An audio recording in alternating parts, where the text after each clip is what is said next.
In this podcast, hear from an entrepreneur how he came from a retail background and the struggles that he had along the way to run a successful online business, and how eBay helped his business grow. Alex, who you'll meet in a few moments, is moving from the second generation to the third generation of multi-channel software.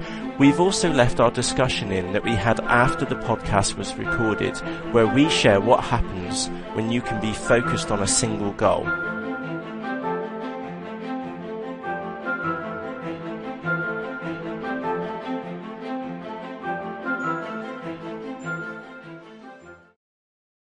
Alex, can you tell us a little bit more about what your business does? We sell like a full range of sports and leisure equipment online, from baseball to camping, skiing, that kind of thing. I suppose like we're all about enabling people to get into sports and fitness. Our equipment's like the most expensive part of any sport, so we lower the barriers to entry and provide people with options at every price point, really. Okay, and of course we're recording this in November, it is now. And your big time in the year is about to start literally on January the 1st with everybody's New Year's resolutions. Is that fair to say?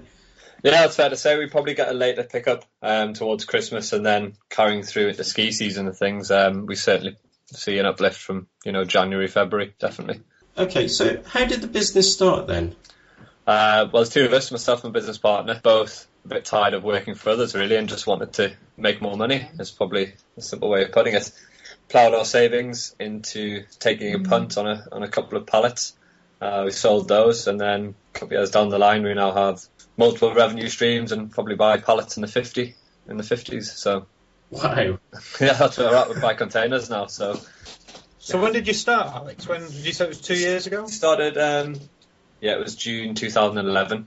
We started out of the dining room, and then dining room, garage, all the same. Yeah.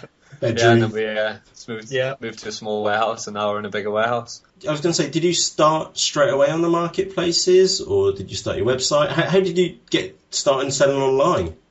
Well, we started pure and simple with eBay. Mm-hmm. I suppose we took the view that it was a bit pointless, like launching a website when we had like no depth of stock and we had no range. We just had, a pallet of goods. So we ploughed all of our time into like growing our eBay account.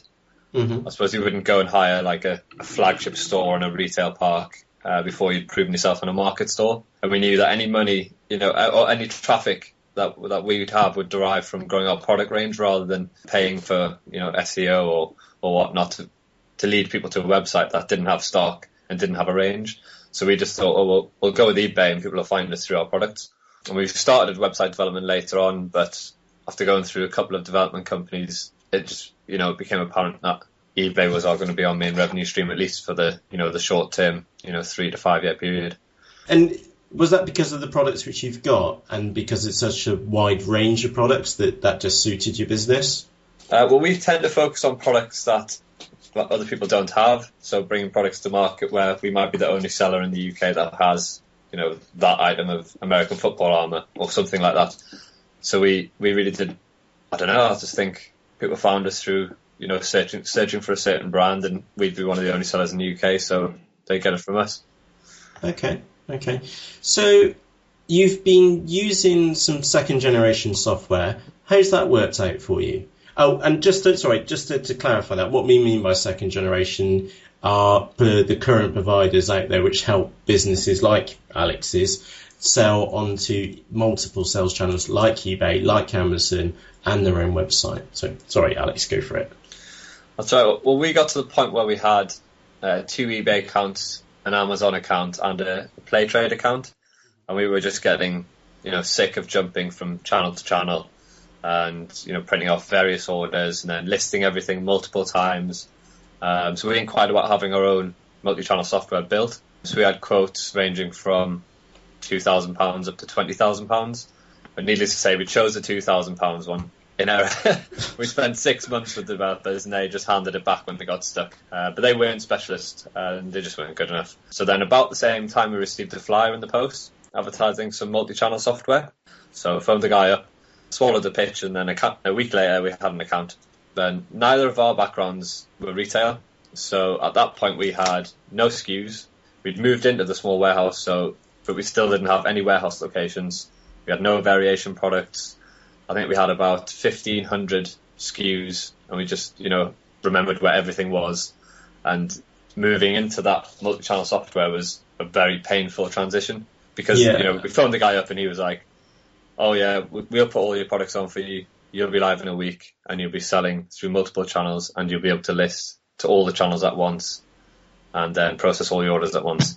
But it really wasn't like that. But in a way it was good because it did force us to adopt industry norms and, really get our house in order. So we applied SKUs to everything and warehouse got more organised, and then it allowed us to employ a lister, a couple of listers as well. Mm-hmm. So that's to get your products onto the marketplaces. Yeah, so we could buy more stock and they could list it quicker than myself and business partner had been listing it. And it's probably fair to say after that there was, a honeymoon period because all of a sudden we had a historical record of our listings, whereas previously eBay would take them off after 3 months. So we'd be able to go back and relist products where we couldn't have done that earlier. We would have to create a new listing. And, we had the listers because we didn't have to jump from account to account, so they could all work on one piece of software. But over time, as we've grown, we just keep getting almost like slapped in the face with like a limitation after limitation on the software front. So we jumped from, say, I think we acquired, like a large amount of stocks and we had a couple of listers. So we jumped from 1,500 SKUs to something like 5,000 SKUs in the space of a few months. Ouch. And then, so that was, we probably grew too quickly on the stock front because we've seen our growth coming from getting more stock, selling more stock. As simple as that. And we found the more we listed, the more we sold, obviously, but it had a good effect on our eBay account when we listed more. But then they started getting more and more problems with the software. For instance, when eBay changed their criteria for top rated status to you're going to get top rated fees based on having free postage. At that time, in our largest eBay account, we operated with a plus postage model. So we decided to use our software to bulk update all of our postage prices. And it went wrong. Within 5 or 10 minutes of changing it, I think we'd had about 30 sales, and there was things like £200 golf clubs going for £5. So we had to take the eBay account off completely. And so we were off for about a day and a half. We were also awake for a day and a half, changing all the prices manually back because we didn't want to do another bulk upload because it had gone wrong in the first place. So that left us with a bit of bad feedback, and eBay were quite good about it actually because we explained what had happened. But that was just one instance of a problem, and you're also reliant on someone else's servers and the performance at their end, and whatever they implement is what you can use. And then in the background of this, we'd also started developing our own website, funnily enough, in Magento. I was going to say, did you want to drop the domain name in there? We had dropped the domain name, but it's not live. So, well, this is the start of the end, I suppose, with our current software provider. So we developed a new site in Magento, and they charge you for integrating the site. It used to be a one-off charge; it's now a monthly charge. But I asked them to do a one-off charge because that's what it was when I signed up to them. They handle all the integration, so I said to my developer, just develop the site, this piece of software, they handle all the integration. Got to the integration point and the software provider couldn't do it, so my developer had to do it. So that was probably the indication that things weren't going to go that smoothly. Yeah, this is with Magento, and again, it's something which I've personally worked an awful lot with, and there's a couple of different routes which you can take, and some are better than others, that's for sure. So it didn't surprise me when we spoke before that you had some problems getting that integrated, especially rated. But orders side is really, really easy, almost child's play. But the inventory management side to hook up a third-party system is actually quite a challenge. Sorry, just to give you a wider outlook on that. Yeah, well, no, I'm sure it is a technical challenge to do, but I suppose if my software provider is saying we integrate with this and I'm paying them to do it, I would expect them to do it without a problem. So my developer's saying, oh, I'm going to charge you for this time, which is, wasn't much at the end of the day. But when it came to adding our products to our website, that was when my software provider turned around and said, you can't bulk upload your 4,000 products to your website. So you'd have to manually upload each one individually. So I thought, all right, okay, well, I'll upload them to Magento and then you can pull them in. No, but if I did that, they can't control the stock levels, or they can't monitor the stock levels through the inventory. So there's actually no way for me to move my products onto my website with the software I've got, even though that's what they advertise to do. Okay, which you've got developed, and you went the Magento route, which is becoming quite clearly the industry standard there. Yeah. Okay. All right. So when we spoke, there was an interesting conversation that the provider had told you something which me and Dave were in shock of. I think it's probably the best words to explain. Yeah. Do you want to elaborate on that? Basically, during the period of time where I was trying to get the site integrated and I was testing products, I was having a lot of problems with, simple things, even like adding a variation wasn't working on an individual basis, never mind the fact that you couldn't bulk upload. The MD actually called me up and asked me to stop submitting tickets because his staff were getting too many emails. Because every time I'd submit a ticket, I would just submit an emergency ticket because, I've got something sitting there costing me money and I've paid them for the integration, but it's not working. So he said, we'll have to part ways if you keep submitting tickets. So at that point, I just thought, I gave up on it really. So now I've got a site ready to launch, but I've got no back-end software to deal with the amount of SKUs I've got. And that's probably a fault of our own because we've grown so quickly on a stock level that we haven't, backed it up with the software. But, they did advertise that you can work with Magento. So we thought, that won't be a problem when it comes around to that. Sounds like the typical sort of, overselling, under-delivering, anything to get to say, oh, yeah, it can do that. And then, unfortunately, when it comes to, actually, no, it doesn't do it that. It doesn't do it that way, And I also felt whenever I called tech support, it would be, I'd really, really have to kick up a stink before anything got done about it. Rather than just, guys, this isn't working, you said it would work. It would then take another week or two, and me calling almost every hour. I must be a horrible customer for them, but at the end of the day, I'm paying for something that I'm not getting. So that's when I followed Matt for a few months on Last Drop of Ink, and I thought, I'll give him a call about this new project. Yeah, because I'd put that article out to try and dropping a big hint of what we were up to, and I don't remember the message which came through. All right, I'll give this Alex guy a shout, and I think we said that, are you mad? It's like October, and we've been and done this ourselves, and we know what's involved, and we don't know all the answers to this. And we try to be open as possible. There's still stuff which we're finding answers to, and I've got stuff on my whiteboard behind me which I'm looking at, and I can't see solutions to right now. And one of them I class as straightforward, but apparently the world of Magento doesn't work like that. So we've got to go and code our way at that one. So what are you up to at the moment then, Alex? So at the moment, I've been working with you guys on looking at developing my own Magento and M2E Pro platform.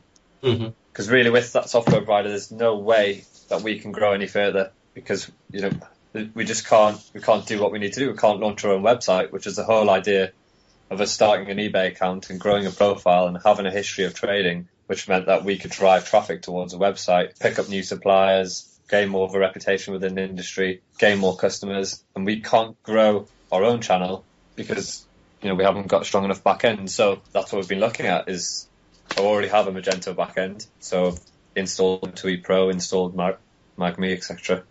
And going from there, really.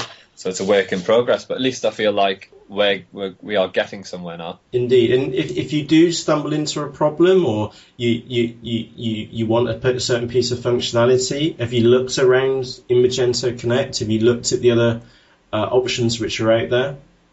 Oh, definitely. There seems to be a lot of add-ons. There's definitely a lot of developers. I suppose if you look through, freelance catalogs, so things like people per hour, I think there's people on there that would be able to facilitate, what you're looking for. I think the beauty with Understanding is that you guys get exactly what I need. Whereas if I went straight to developer and said I need this, this, and this, I'm going to have a lot of input in the design, where there's probably elements of the design that I don't know well enough, or say we're at this stage now, I might not know that I need X function within the orders page. or this function within the inventory page, because we're not at that stage. But for instance, things like warehouse organization, we currently organize by SKU. But I dare say as we get to at the next level of size, we'll organize by a different method, by location, like Gurpreet was talking about in the last post. Mm-hmm. But that's not a functionality that I would think about at this stage. So I could go to developer and end up with something that would do us for the next 6 to 12 months. But beyond that, I probably don't have the know-how to say how our software will develop. Yeah, and that's one of the things which me and Dave have been just working like tirelessly in the background.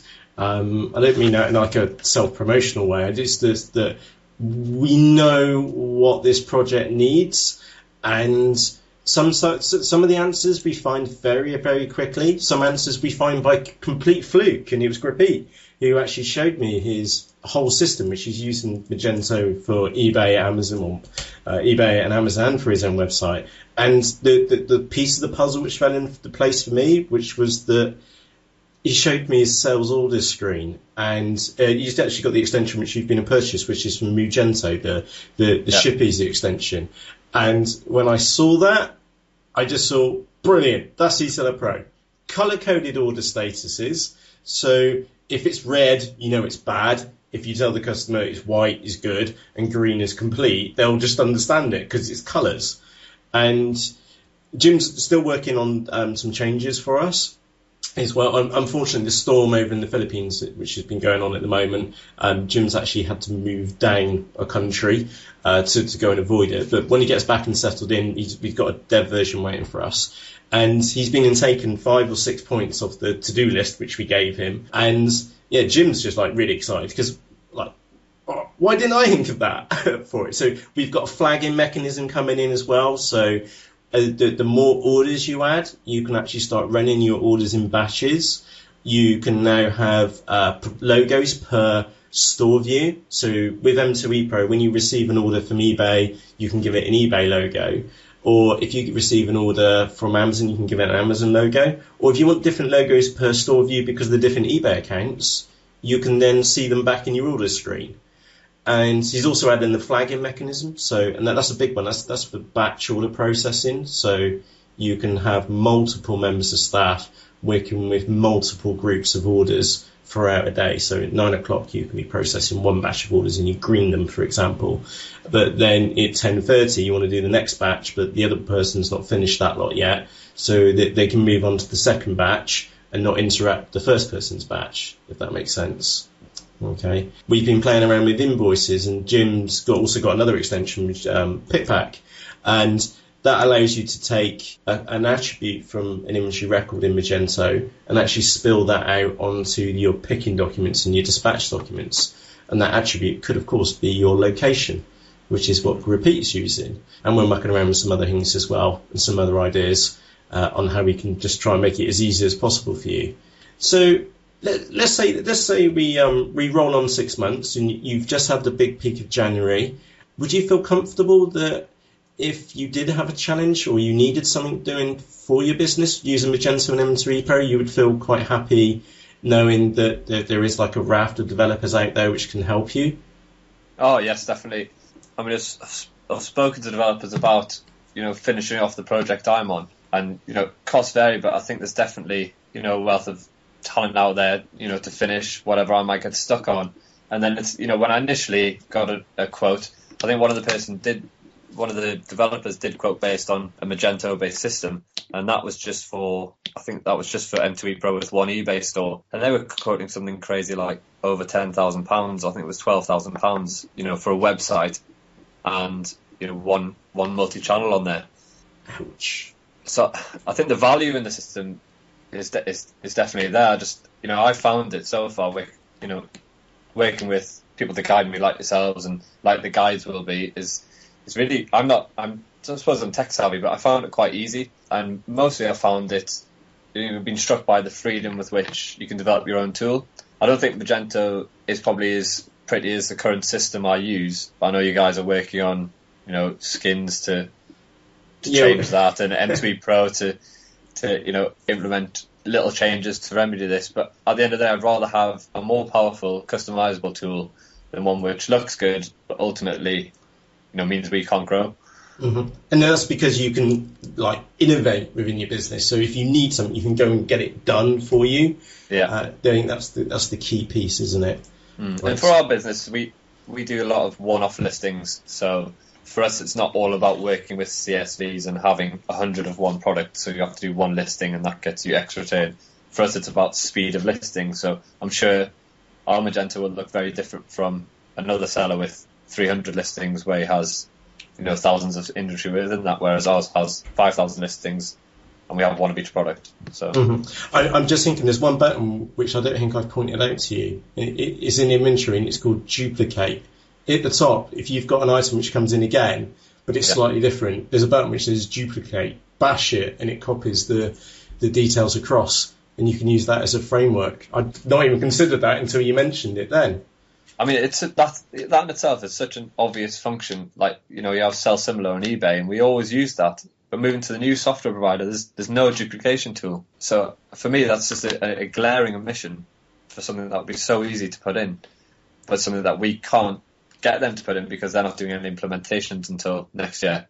So, and I guess that's the tough one, isn't it? Because almost even if you have the prettiest looking system in the world and it's really easy to use and you could show someone and they'll pick it up within half an hour to an hour, if it doesn't do the basics of what speeds your business up, then it's not for you. Yeah, I mean, even just little things like if I want my orders to come in and automatically print off so that my guy that does dispatch, he doesn't have to go onto the computer to print them off. Yeah. I'm sure with Magento, that would be quite a quick solution for someone to go in and go, a little bit of code, and that will print off. Or at least email to an account and then the email automatically prints them off Outlook. It's an automating process for that. Do you need some code for that to hook up to the API? Because I'll also give you the process exactly how to do that. Oh, yeah, that would be great, but that's another thing that I can't get my current software to do, but which would save, X amount of time, particularly on a Monday morning, for instance. If you come in and everything's printed off and you don't have to print off 200 orders, then there's 15 minutes at the printer you don't have to spend. Definitely. Yeah, just thinking aloud, again, I don't mind sharing the process how you do it, is that number one, you would need you need a desktop app made because it will need to run locally on a computer unless you use Cloud Print. And again, we need to look at the details, but it would be very straightforward to do. You just look for processing orders every 5-10 minutes or so, pick that order up, process it and print it. And once you get the confirmation that the print has been made, go back and change the order status to a custom order status called printed, for example. Yeah. And then it won't reprint the same orders twice. And it could have gone off onto one printer or multiple printers if you wanted to. Again, it's code, so you could make it alternate between printers if you wanted to. So it gets shared between two people's desks to keep their load down or keep their load even if you wanted to. Yeah, there's a couple of different ways you could do that. You could go back and mark the order as being dispatched as well if you wanted. I mean, that's functionality I've never even spoke to you about before. No. And instantly there's 2 or 3 ways you can do it. Yeah. Which is better for me, thinking, I could stick an advert out on People Per Hour or Guru or something, and someone could just go and make that for me for £50 or something, rather than me having to wait, 12 months before that's implemented, if it gets implemented at all. If I'm the only customer asking for it, then it probably won't happen, or it'll be lower down the list. So. Yeah, I was also thinking you could probably wrap it up as a PDF and send it to the printer as a PDF and let it print off it as an attachment. Yeah, there's a couple of different ways you could make that work. But I would also look to do it so that you build it so it works on a single printer first, but also do it for multiple printers as well, and try and catch any errors which happen as well, and of course reprints through. And also you want to log in history to it as well, so you know what it's been and done. But perfectly possible. Okay, so looking back on what you've been up to since, I think it was June 2011, what one tip would you give to a business owner which is listening to this podcast right now? Or what do you now know that you wish you knew right back when you first started? What one thing would have made your life so much easier? So many things. Well, as I said earlier, we went from a retail background, so everything's been a steep learning curve. I think it's a bit ironic to say, but we'd have been better placed if we focused earlier, or if something like Understanding E existed, then that would have been great to work on, because for us our focus was sell, and that's where we're getting the next stock from. Let's get that. And if we just put some money aside to put into something like Understanding E, then we probably wouldn't be held back like we are now. But you learn by your mistakes, and at the end of the day, I think we're probably doing okay. I would say for people starting out, do loads of research on your niche, and monitor your niche for a few weeks just to see what products are coming on and what products are going off, and look at the completed listings on eBay, look at what's selling, and have a reasonable idea of your growth pattern and why you're going to be different. So know your market. Yeah, know your market, definitely. Fantastic. Alex, thank you for joining us. We really appreciate it. No problem. Cool. I just want to say it's a massive hat tip to you, Alex, because hearing your story from how you started, I just find it fascinating and almost inspiring to hear from entrepreneurs like yourself who took the onus in your own hands to go and make something happen. So yeah, massive congrats on that one. Oh, thank you. It doesn't really feel like that, to be honest. It just feels like I know what you mean. Especially those days where it's winter and you're in the warehouse and you picked and packed 100 parcels this morning and your hands are falling off. But you're doing 14-hour days. Yeah. But it slowly starts to grow, and then all of a sudden software is your problem and it's not the temperature in the warehouse. So it's ever changing. It's really interesting. It's really fun, and it's nice to be your own boss, and you don't get as much time off as you think you would. But it's definitely enjoyable. I have never known an entrepreneur. So I've been software for years, and one of the pitches of software is that you'll have extra time, and sometimes it's pitched as that you'll be able to spend time with the family and things like that, and that's just complete and utter rubbish, because I've never known an entrepreneur have some spare time which they're not looking at their business, they're not trying to find more product. And yeah, they do get the advantages of putting software into place, and they do get free time, but they certainly don't spend it doing the things which they perhaps should do. They do it spending on their business and expanding it further. It's just a never-ending cycle which can just never be fulfilled. Well, part of my business, I enjoy meeting people, and when you get new stock, it's like Christmas, and I enjoy going shopping for new stock and things like that, and enjoy selling as well. And I feel like I can't release that side of things until I get something more boring like software sorted. So yeah, the sooner that's sorted, the better. Sooner January the 1st comes, Matthew. Be great. Indeed. Dave was so we've been doing some business plans and stuff, and Dave's been asking me about dates and forecasts and stuff like that, and I said, well, I don't really care. But at the moment, it's actually really interesting for me personally, is that I'm a typical entrepreneur. I'm just scatty. I've got ideas all day long, and one thing for me is that I'm just focused January the 1st. That's my only target. I've sent my family on holiday this week so that I can get some free time and silence, so that we can get the bulk of the guides done. And what happens after January 1st, I don't know. I'm just going to worry about it then. Well, my focus is just on having this software ready. That's my goal. Yeah, and I think that's one of the best things which I've actually learned now, is that if you focus on a single goal, that the stuff which appears to be important or critical, actually 99% of the time, it's not critical. It can wait a day. It can wait longer in some cases. And it allows you just to focus in. And we've just been grinding at it and just keep going at it. And again, I think that's probably, so I'm also an avid gamer as well. And where you've got to build up experience. You've got to enjoy the grind of what you're doing. And if you don't, leave. Oh, definitely. But, the rewards are great when things work. It's great. It's like nothing else. It is. It's the whole risk-reward seesaw, isn't it? You take the risk, but if it pays off, the rewards are much better. Yeah, definitely. Indeed. Alex, let's end it there. Fantastic. Yes. Really appreciated. Thank you. No problem. It's been good to chat. If you would like to know how you can gain access to open source multi-channel software to sell onto eBay and the other marketplaces, how to build your very own Magento website on a budget of just $90, we'll show you how pop over to understandinge.com/now. The forums are open, and from myself and Dave, thank you for listening, and we'll see you there. Bye!